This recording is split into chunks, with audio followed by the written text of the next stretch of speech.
नमस्कार, स्वागत है बिहार समाचार में। आइए देखते हैं बिहार की 10 फटाफट बड़ी खबरों को। मां के वचन के सामने कोई नहीं, पवन सिंह का मनोज तिवारी को क्लियर मैसेज। भोजपुरी सिनेमा के लोकप्रिय अभिनेता पवन सिंह ने काराकाट संसदीय क्षेत्र में 2 दिवसीय सफल जन आशीर्वाद यात्रा के बाद नामांकन की तारीख का खुलासा किया है। पवन सिंह ने मनोज तिवारी को क्लियर मैसेज देते हुए कहा, मैंने अपनी मां से वादा किया है, मेरी मां के वादे को कोई रोक नहीं सकता। मेरी मां ने मुझे काराकाट के लोगों की मदद करने की जिम्मेदारी दी, इसलिए मैं अब पीछे नहीं हट सकता। पवन सिंह को भोजपुरी स्टार के नाम से जाना जाता है। पवन सिंह के काराकाट संसदीय सीट से चुनाव मैदान में उतरने से एनडीए और इंडिया अलायंस के उम्मीदवारों की मुश्किलें बढ़ सकती हैं। सीएम नीतीश कुमार बोले, जात के आधार पर नहीं, काम के आधार पर करें वोट। मुख्यमंत्री नीतीश कुमार ने कहा है कि आप लोग जात के आधार पर नहीं, काम के आधार पर वोट करें। हमने 2005 के बाद बिहार का सर्वांगीण विकास किया। शिक्षा, स्वास्थ्य व सड़क के क्षेत्र में जहां बिहार ने विकास के मामले में कीर्तिमान स्थापित किया, वहीं 10 लाख युवाओं को सरकारी नौकरी दी गई और 5 लाख युवाओं को रोजगार के अवसर प्रदान किए गए। वे शुक्रवार को सफिया सराय हवाई अड्डा मैदान में मुंगेर, खगड़िया, बेगूसराय के राजग प्रत्याशी के पक्ष में आयोजित प्रधानमंत्री की चुनावी सभा को संबोधित कर रहे थे। उन्होंने कहा कि प्रधानमंत्री के नेतृत्व में देश का विकास हुआ है, बिहार को भी काफी मदद मिली है। बिहार में दूसरे चरण का मतदान समाप्त, 50 उम्मीदवारों की किस्मत ईवीएम में कैद। लोकसभा चुनाव 2024 के 7 चरणों में से दूसरे चरण का मतदान शुक्रवार को शांतिपूर्ण तरीके से संपन्न हो गया। मतदाताओं ने बिहार की 5 सीट किशनगंज, कटिहार, पूर्णिया, भागलपुर और बांका के लिए वोट डाले। मतदाताओं ने इन 5 सीटों पर कुल 50 उम्मीदवारोरों का भविष्य ईवीएम में कैद कर दिया है। इनमें से 47 पुरुष व 3 महिला उम्मीदवार है। बिहार में कड़कड़ाती धूप और भीषण लू के बीच 58.58% मतदाताओं ने अपने मताधिकार का प्रयोग किया। हालांकि 2019 की तुलना में इस बार इन 5 सीटों पर 4% वोट कम पड़े। 2019 के लोकसभा चुनाव में इन सीटों पर कुल 62.92% मतदान हुआ था, वहीं इस बार 58.58% वोट पड़े हैं। मुंगेर में बोले पीएम नरेंद्र मोदी, कांग्रेस संपत्ति का सर्वे कराकर विरासत टैक्स लगाएगी। प्रधानमंत्री नरेंद्र मोदी ने नाम लिए बिना कांग्रेस के वरिष्ठ नेता राहुल गांधी पर निशाना साधा। पीएम मोदी ने कहा, कांग्रेस के शहजादे ने कहा है, देश भर में हर परिवार की कमाई का प्रॉपर्टी का सर्वे करेंगे। भ्रष्टाचार करके लोगों को तबाह करने वाली कांग्रेस की बुरी नजर अब आपकी संपत्ति पर पड़ गई है। कांग्रेस आपकी संपत्ति का सर्वे कराकर आप पर विरासत टैक्स लगाएगी, यानी अब आप अपनी संपत्ति अपने बच्चों को नहीं दे पाएंगे। कांग्रेस सत्ता में आई तो वह आपकी संपत्ति का आधे से अधिक हड़प लेगी। भागलपुर में कहीं ईवीएम खराब तो कहीं मतदान का हुआ जोरदार बहिष्कार।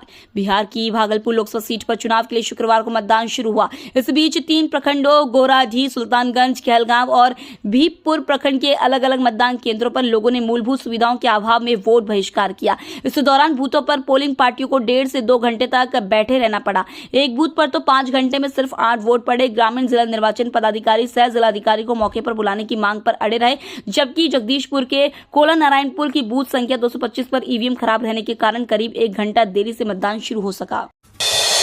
कांग्रेस आरजेडी पाप के लिए माफी मांगे। अररिया में गरजे पीएम मोदी, बोले सुप्रीम कोर्ट ने इन्हें तमाचा मारा।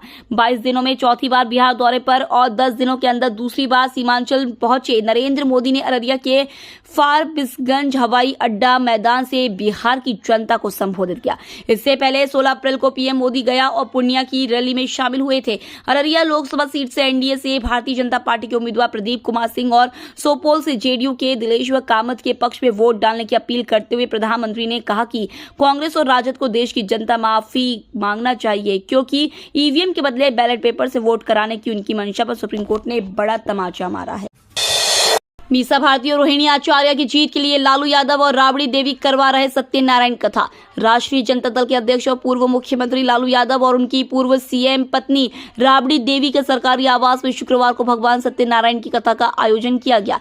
राबड़ी ने कहा, शुभ कार्य से पहले कथा का आयोजन होता है। कथा का आयोजन पाटलिपुत्र में मीसा भारती और सारण में रोहिणी आचार्य की जीत की कामना के लिए किया गया है। मीसा लगातार 2 चुनाव हारी है, जबकि रोहिणी का यह पहला चुनाव है।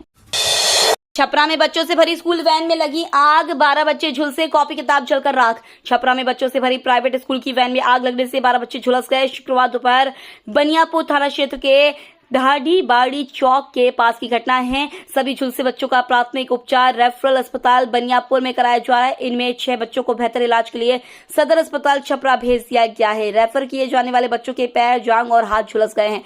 रेफरल अस्पताल बनियापुर के चिकित्सा प्रभारी डॉक्टर MM जाफरी ने बताया कि सभी बच्चों की स्थिति सामान्य है। बिहार में बीजेपी नेता के बेटे के अपहरण के बाद बहरेवी से हत्या, तेजाब से जलाया चेहरा। लोकसभा चुनाव के बीच बिहार के बेगूसराय में बीजेपी नेता के बेटे के अपहरण के बाद हत्या करने का सनसनीखेज मामला सामने आया है। चुनावी माहौल में बढ़ते क्राइम से बेगूसराय एक बार फिर से करहाने लगा है। बेखौफ बदमाश पुलिस को चुनौती दे रहे हैं। ताजा मामला दिल दहलाने वाला है, जहां बदमाशों ने एक बीजेपी नेता के बेटे का अगवा कर लिया, उसके चेहरे पर तेजाब डालकर मार डाला। उसके बाद शव को गंगा नदी किनारे फेंक दिया गया। इंडिया पर भड़का अमेरिका, भारत की कई कंपनियों को किया बैन। ईरान के लिए काम करने के आरोप में अमेरिका ने दर्जनों कंपनियों पर प्रतिबंध लगाया है। इनमें से कुछ कंपनियां भारत की भी हैं। इन पर आरोप है कि ये सभी ईरानी सेना के लिए काम कर रही थी। ये कंपनियां अमेरिका में अवैध व्यापार और ट्रांसफर करने में ईरान की मदद करती थी। जिन कंपनियों पर प्रतिबंध लगा उनमें से कुछ भारत की भी। अमेरिका ने यह कार्रवाई 25 अप्रैल को की है। अमेरिकी ट्रेजरी विभाग का कहना है कि इन कंपनियों ने यूक्रेन में ईरानी मानव रहित हवाई वाहनों की गुप्त बिक्री को आसान बनाने और फाइनेंस करने में अहम भूमिका निभाई है।